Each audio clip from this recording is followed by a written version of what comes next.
Hey, what's going on, guys? Let's do this problem right here. The question is asking, the first one is asking, consider the energy level in the hydrogen atom diagram, right? And will light be emitted or absorbed for the two transitions A and B?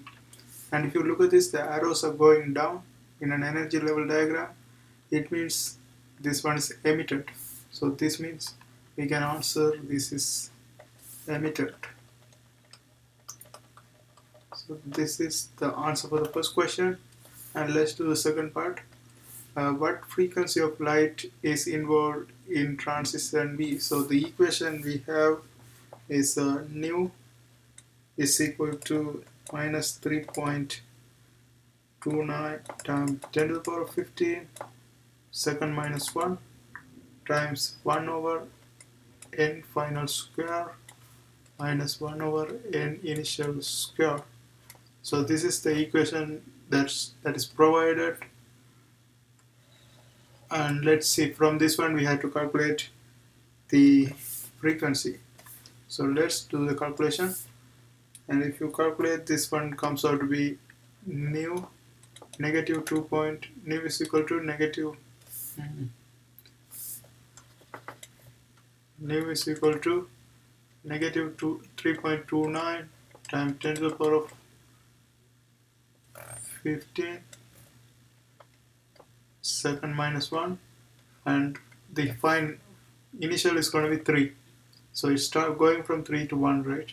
So here is final square, so it's going to be 1 square minus 1 over 3 square.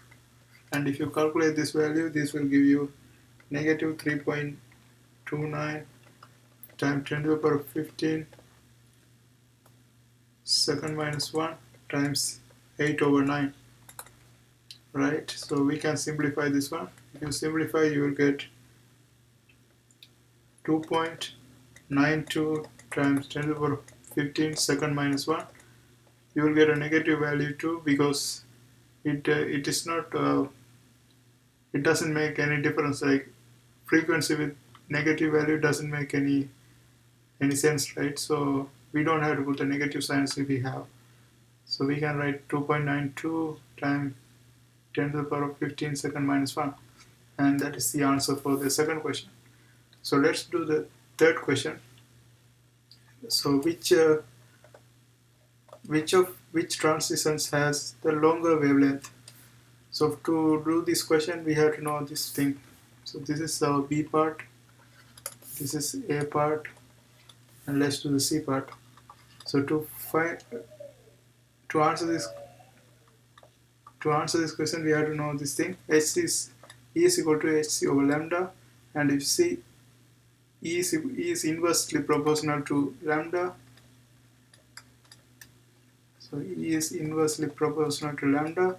So if the energy is high, this one is going to be smaller, right? But if the energy is low, this is going to be higher. So let's compare this one. Which one have longer wavelength? That's the question. Since if you look at this one, B has lower transition of energy. It's going from 3 to 1, but the A is going from 4 to 1, right? So B has the lowest energy drop, so it's going to have the highest, longest wavelength. So the answer for this one is going to be B. And that's how we do this. I hope you guys like this video. See you next time.